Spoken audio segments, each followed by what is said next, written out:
all the viewers, all our listeners, all our learners. Welcome to CEC Gurukul Live Lectures. Dear audience, the topic that we will be discussing today, circular economy and global issues. Now, when we try to think on this topic, let us first apprise you about the structure and contours of this lecture to flow. As you all know, that the domain of global affairs, the domain of international relations is having interface with several other aspects. Circular economy happens to be one of that, because when we try to understand global affairs today, they are situated in a context which is multi-dimensional, and taking cue from that, we will be learning on circular economy and global issues. Now, as we take the learning forward, we'd like to tell you that this topic is of huge significance for students of political science, international relations, international business, marketing, and issues of international development also. So, let's get into the learning mode. Circular economy and global issues. Now, as you all know that today environment is in a certain process where we can feel that it is being harmed. There are lots of environmental hazards, there is climate change, and because of that, we are being made to think on sustainability. Circular economy comes from this set of principles, a set of principles that tries to balance environmental harm, place it in accordance with sustainability. It is akin to operational vision of concrete paths to work out sustainable production mechanism, to work out sustainable consumption systems. So therefore, circular economy and the idea of sustainable economy are interlinked. It gives importance to changing the working model. You know, we have seen that how economics so far gave importance to a linear model. The idea of circular economy for economics and also for global political issues which have a huge linkage with international trade, international business, tries to put forward a regenerative and restorative by design an economic model, therefore that is non-linear, regenerative and restorative by design.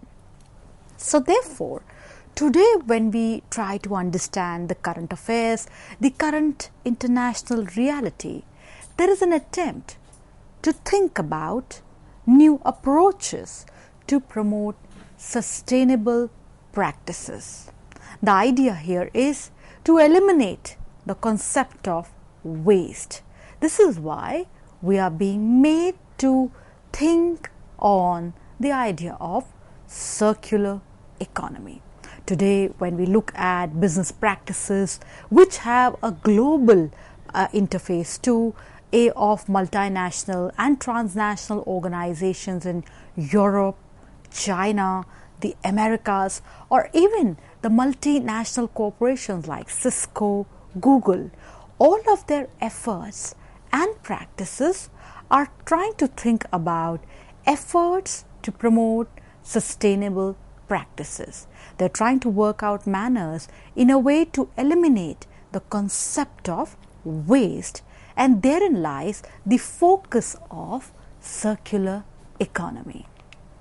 Now, therefore, when we say that circular economy, that is an idea of a zero waste economy, this is being championed by many organizations who have huge influence on global issues too. To give you some examples, European Commission, management consultancies who have a multinational and transnational presence, non-governmental organizations, debates within the academics, all of it are thinking about how to work on zero waste, or that can be called as circular economy. Now, as you all know that we are under severe social as well as environmental crisis. Global issues are being redefined. This crisis is putting huge opportunity as well as onus in the sense of a challenge for the larger idea of sustainability. No society, no polity can afford to ignore these challenges. Therefore, within these social and environmental crisis, circular economy gives us a way out, that is rebuilding and reforming the political economy on lines of sustainable growth. Now, as you all know, that when we try to understand ecology and environment in global issues, today environmental matters are central to contemporary international politics. Earlier, after the Second World War, the world politics was divided in the sense of statism, survival, self-help, being influenced by the realist discourse. Now, with time, as we saw that there was Cold War, which was no actual war, but it was in the sense of a propaganda war, ideological war between two camps, the capitalist US and the socialist USSR. Now, within this, world was witnessing bipolarity, and therefore there were issues like environment at that time did not acquire that amount of significance when it comes to the debate on global issues. After the end of the Cold War, with the dissolution of USSR, disintegration of USSR, and somewhere the world moved towards multipolarity. Now, within this, dear listeners, what you say that after the end of the Cold War, ecology gets a primary place in the study of global affairs also. Therefore, today when we hear about pollution, there are various causes for it. Today when we try to understand conservation and resources, today ecology has a profound impact on the theory and practices of international relations, global politics, and international business too. And therein, we have to make an attempt to understand how the international system deals with them. Today, there is introduction of new modes of governance, institutions, agencies, knowledge and norms, and all of them are making an effort to think how to deal with the challenge of environment, but at the same time not ignoring the need for cooperation and growth and development. So therefore, world after the Cold War witnessed a phenomena of globalization. See, as we have seen even in our previous lectures and learning discourses, that globalization was nothing new, because the idea of exchange of people, goods, ideas existed even in the past. But what was peculiar about this contemporary globalization being driven by neoliberalism was its unprecedented impact. There was space-time compression, and because of all this, somewhere what we found that world was moving towards a new narrative. Now, with increase in the production of goods, no doubt there were new challenges, and stress on the environment also. With increase in the transportation of raw materials and food from one place to another, no doubt there were more challenges for the larger ecology and the environment and surroundings thereof, within which globalization was working. Now, we all now know that global issues are multifaceted. Global issues are plural in tenor because of presence of many stakeholders. This brings us to the important next idea, that how do we distinguish between linear economy and a circular economy. Now, what we see here is that linear economy creates waste, that is production and distribution, resource extraction.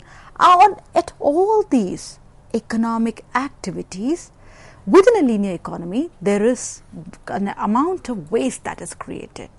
Whereas when we try to see that circular economy tries to eliminate this concept of waste, because circular economy tries to look at minimizing resource extraction.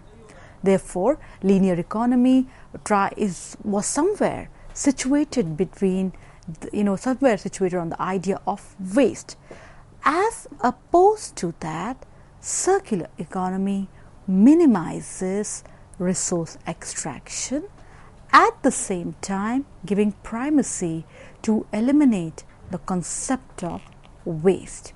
Now, transforming waste into productive inputs, reducing pollution, greenhouse gases impact on the health and the environment, all of it are important parts of discussion when we look into circular economy and how the practices of circular economy can have an impact on global processes too. So therefore, there is systems thinking approaches changes in the value system. Today's circular economy is giving new paradigms to think on new approaches to production, distribution, consumption and investment. And all these four processes of production, distribution, consumption, investment have a huge bearing on global politics too. So therefore, as you all know that, lifestyle. So dear learners, when we try to define lifestyle, how do we define lifestyle? Well, lifestyle for many is a behavioral code. Lifestyle exists within cognitive frames. Lifestyles then, because of these behavioral codes and cognitive frames, have an impact on decision making for actions also. Now, what role does this decision making play? It has a bearing with choices. Now, choices are made at various levels. Choices at the level of managers, stakeholders, service providers, workers and investors. Now, this lifestyle component, which is a part of behavioral individualistic analysis, has a relation with the macro approach towards circular economy, or rather what we can say that today issues of global politics are contested, because what is global is connected to the local, and what is local vice versa is connected with the global. So therefore, lifestyle involving our behavioral codes, cognitive themes, which becomes the basis for decision making, and the outcome of this decision making is the choices. So therefore, amidst this increasingly complex paradigm, lifestyles are considered more or less sustainable. Livelihoods, the way how we acquire our economic avenues to sustain life, are also related to lifestyles. Now, sustainable livelihoods is our livelihoods. These issues are encompassing the relationship between poverty and environment also. So therefore, circular economy then, when you try to situate it, then means different things to different people. It's a highly diverse concept. Now let's try to trace the roots. When we try to look at the classical political economists, for example Ricardo, Smith, all of them, they looked at economics as a system of production and consumption as a circular process. Now, as contrast to the modern theory, if we try to contrast the ideas of classical economists with the modern ones, that it is a one-way avenue that leads from factors of production to consumption goods. So therefore, when we try to take the debate forward, I'll present to you ideas from Kenneth Boulding's 1966 paper, that is Economics of the Coming Spaceship Earth. This gives the framework also for redesigning the economy that Ellen MacArthur Foundation also talks about for circular economy, that we are trying to attempt avenues with the framework to redesign the economy. So therefore, amidst all this, what we get for circular economy, that it is restorative by design, it relies on renewable energy, it tries to minimize, it tries to eliminate the use of toxic chemicals, and it attempts to eradicate waste careful design. Now all these issues, restorative by design, trying to tap on renewable energy, eliminating use of toxic chemicals, have a huge bearing with the debate on climate change, international business, global supremacy that are operating right now within the realm of global politics too. So therefore, what you see here is, dear listeners, it's an interface. It's a congruence wherein an idea in economics has a bearing with global issues, or vice versa. We can say global issues are becoming multidisciplinary, having a bearing with issues from economics also. So therefore, now what could be expected benefits of circular economy? Or to say, if nations, practitioners, organizations, companies, consultancies are to ask this question, what could be expected benefits from circular economy if we make a phase of transition to it? Reduced extraction of natural resources. We all know our natural resources are scarce. They are available in limited supply, whereas the need for these limited supply natural resources is unlimited. The idea of lessened exposure to geopolitical supply risk attempts to reduce environmental pressures, avenues to tap new economic and employment opportunities, and most important, how it draws synergies with a low carbon emission transition economy. So therefore, these are some of the expected benefits of circular economy if nations and their businesses thereof. As you all know that today international business has a transnational, multinational dimension. Therefore, issues have to be seen on a wider framework. Reduce extraction of natural resources to lessened exposure to geopolitical supply risk, to even working out, reduce environmental pressures and new economic and employment opportunities are some of the benefits that circular economy transition presents to us. Now, to work out this transition, one has to also think about mechanisms. How do we work out mechanisms to a circular economy? Closing material loopholes through repair, reuse, refurbishment, remanufacturing of end-of-lifestyle products, recycling of post-consumer material and waste into secondary raw materials, narrowing material loss through resource efficiency initiatives. All of it has to be thought over by nations trying to work on circular economy. Now, once this transition to circular economy is thought over, nations also have to keep into mind that alongside sustainability, their supremacy in the international trade domain, which has a bearing on their global standing, also has to be taken into account. So therefore today attempts are being made to bring out these ideas of repair, reuse, recycling, working out material loopholes at the organizational levels, and somewhere incentives are also sought out by transnational organizations, multinational management consultancies through alliances, networks, research with the nation state to work out right balance of domestic and international bargaining and alliances. So therefore, as we move ahead, let's give you an example of Amsterdam.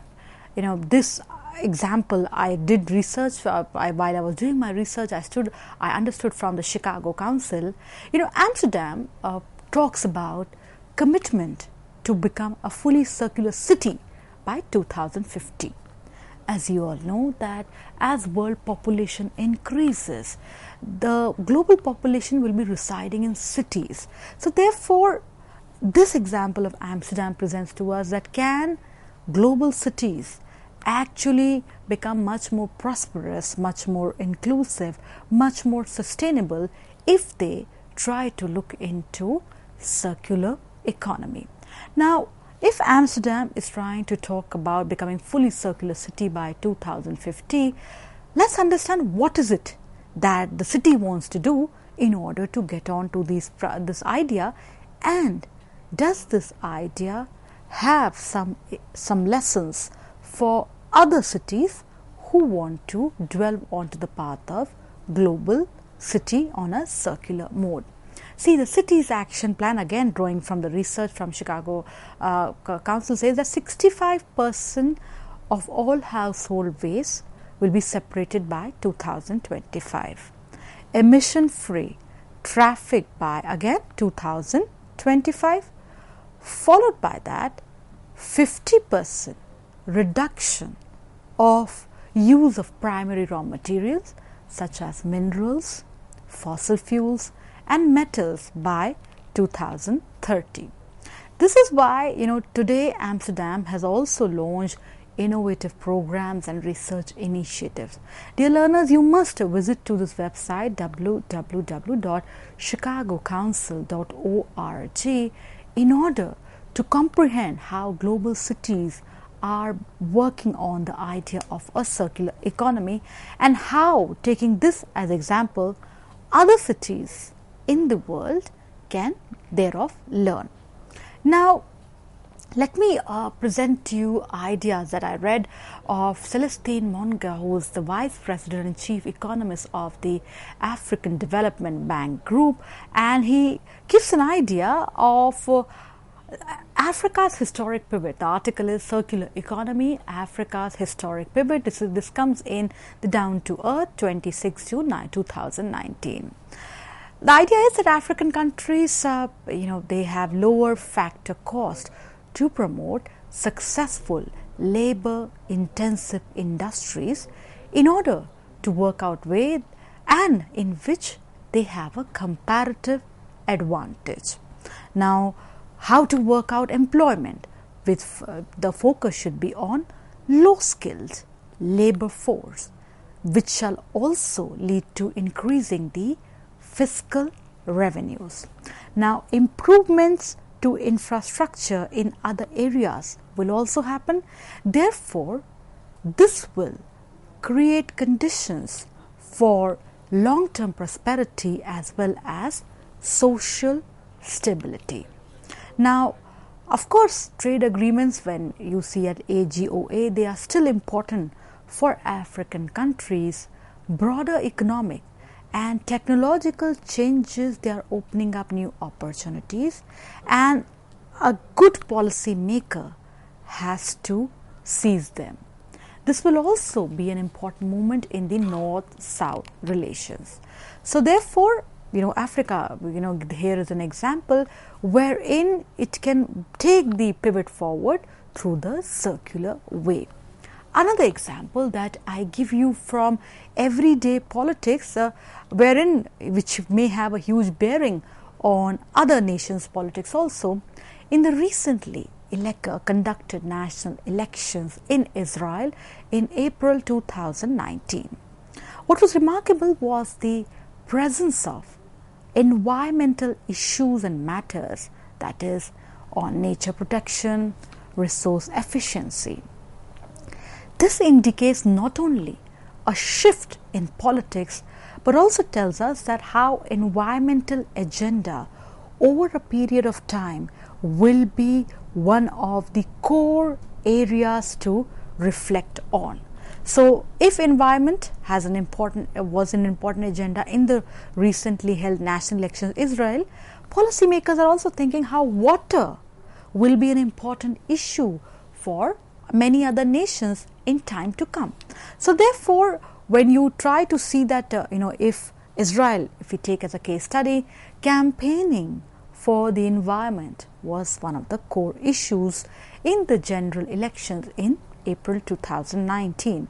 To take an example, Avi Gabe from Israeli Labour Party, Moshe Yaalon from Blue and White Party, all of them place environment and effective resource utilization as a part of their propaganda. You must refer to this blog in Times of Israel by Era Sheffer talking about the greening of Israeli politics. And we also then must think on how today greening of politics is becoming an important agenda, not only for Israel but also for many other countries, and we in India are also part of it because we are taking the focus towards water crisis. So therefore, amidst all this, what is coming forward for global issues wherein nations have to reorient their domestic policies, their domestic issues with the larger ecological agenda, and how do we do that? The circular economy model really comes into significance because it asks us to rethink on the value of resources. It expects policymakers, business, academia, media to come together to think on and work out mechanisms on how do you reduce resource extraction. And most important, it opens a policy debate on how do we reuse the resources. And for any sound policy making and action, how do we place eliminating waste as the core idea? So whether the circular economy can even exist within the current political and economic structures, no doubt there is a debate on that. But amidst this debate, one cannot ignore the fact that nations, policymakers, academia, leadership at international levels and alliances, networks, groups of individual, management consultancy, organizations are thinking on avenues to rethink on the value of resources, reducing resource extraction, reusing resources and eliminating waste. So therefore, no doubt challenges to a circular economy will be there once we are on the path of transition. Because if we go by the reports, by 2019, world economy only 9% would be circular, and I'm quoting UN figures here. There is expanding population growth, rapid urbanization, economic development, and all of it, population, urbanization, economic development, are the causes for increasing global waste production also. So therefore, let me bring to you some of the work that United Nations is doing in this realm of circular economy, which has a bearing on global issues too. I present to you some of the facts that I studied from UN.org, that is the Economic and Financial Second Committee of the United Nations General Assembly and the Economic and Social Council ECOSOC is thinking on and working on mechanisms on transition to a circular economy as a means for accelerating implementation of multiple sustainable development goals. There is lack of awareness and understanding, which is a challenge. Then on achieving the sustainable development goals also, circular economy models and the ideas of it hold tremendous potential. With the UN work and the work of several thinkers acknowledges that there is a need for more tools, more knowledge to support and complement the increased implementation of this new economic model. So therefore, governments, the private sector, the consumers, research institutions and civil society have to come together as a support to complement the implementation of this new economic model. Now, let's look at certain initiatives that have been taken at the international level wherein the idea of circular economy is being promoted. At the leadership level, if we can say, European Commission recently held awards, and these awards were worked in a manner to celebrate leadership and to felicitate the champions of the circular economy. Tricelios, if I can give you an example here, it has the largest network of recycling stations in South America, and this won the People's Choice Award. Do Google about these European Commission Circular Economy Leadership Awards. Then WinNow, another organization who develops technology to help chefs make better decisions that leads to dramatically reduce food waste and cost, was given the award for Best Disruptor. Do refer to www.wef.org in order to understand how leadership at the global level as well as at the level of factoring in organizations is working to blend global politics, our choices of business towards circular model. Then if I can present to you, allow me to present to you the Davos annual meeting. One of the themes was Globalization 4.0, shaping a global architecture in the age of fourth industrial revolution. We all know that today Industry 4.0 is being thought over. Globalization is being seen to be moved towards a new narrative, and within this we have to discard the earlier model because of certain societal and environmental and economic hazards that globalization, the earlier version of globalization brought. Circular economy is therefore put forward as an idea at the Davos for the need for positive transformation. Circular economy is thought as an avenue that can work out the right transformation when we are thinking about Industry 4.0 or the fourth industrial revolution, and right channeling of effort and innovation. So therefore, again, if I can quote to you some of the facts from the World Economic Forum, Google and SAP, again multinational corporations that are working with the national governments who have huge stake in global business and trade also, they are working on circular economy contests to collaborate with countries, to support entrepreneurs, to scale up their circular solutions. And all of it, what you're saying is amidst all this maze, this myriad picture that is coming forward, though circular economy is untapped as much to its potential, yet it provides hope for a better world with transition and way forward. Now, dear learners, again I'll present to you the World Economic Forum annual meeting 2019.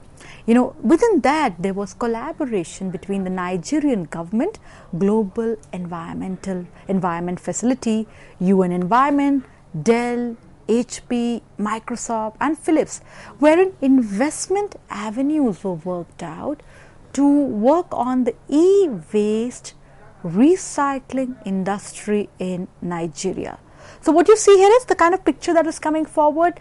You have international organizations, international forums, national governments, multinational organizations working out mechanisms in order to reduce waste, eliminate waste, rework on resources, and all of it are part of the transition to a circular economy. And this circular economy has a bearing to our sustainability and environmental agenda, not only for the domestic politics but also for global affairs too.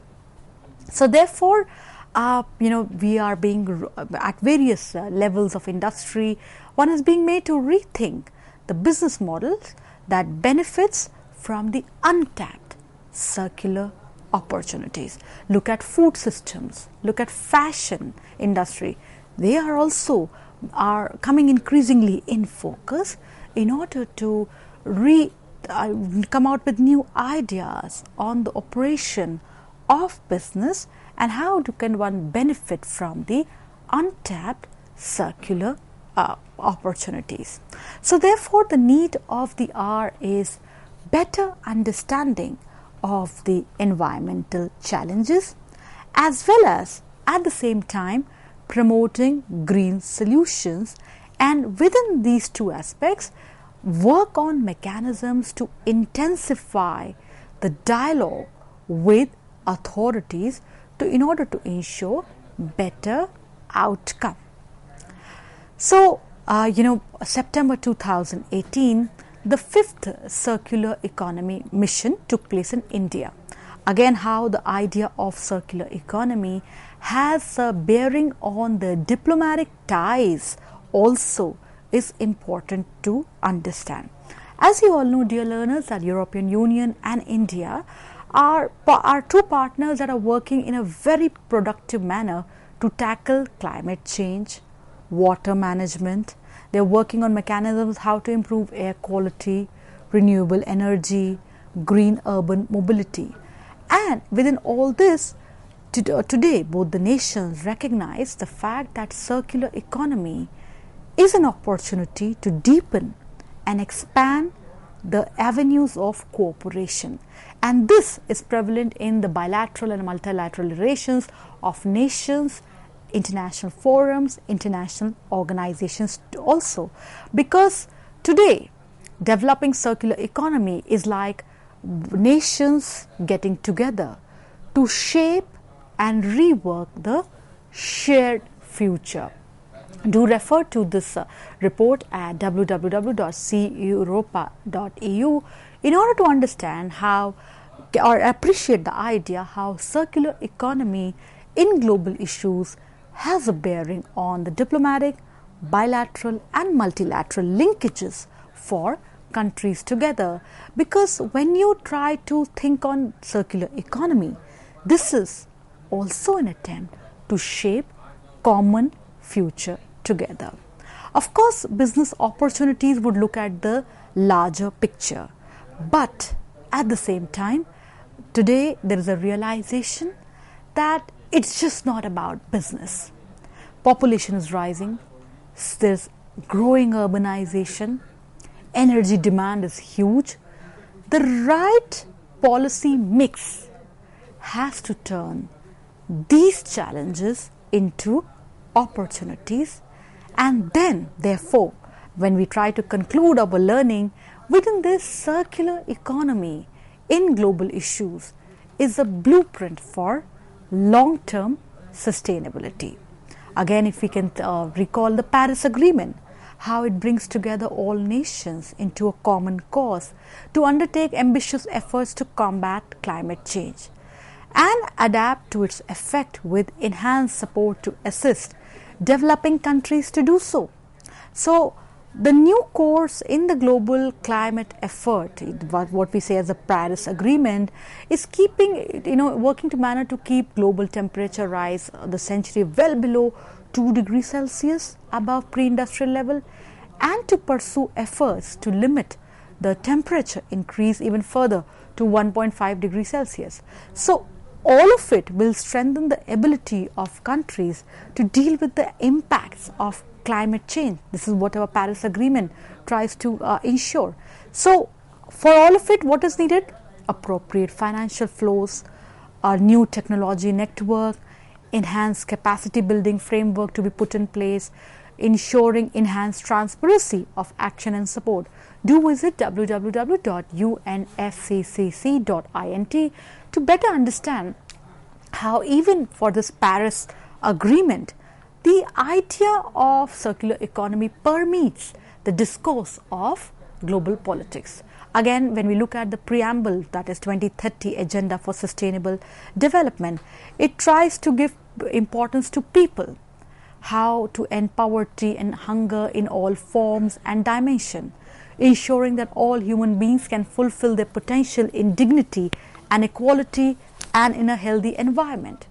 It gives emphasis to planet, protecting the planet from degradation, including through sustainable consumption and production, sustainably managing its natural resources, and taking urgent action on climate change so that it can support the needs of the present and future generation.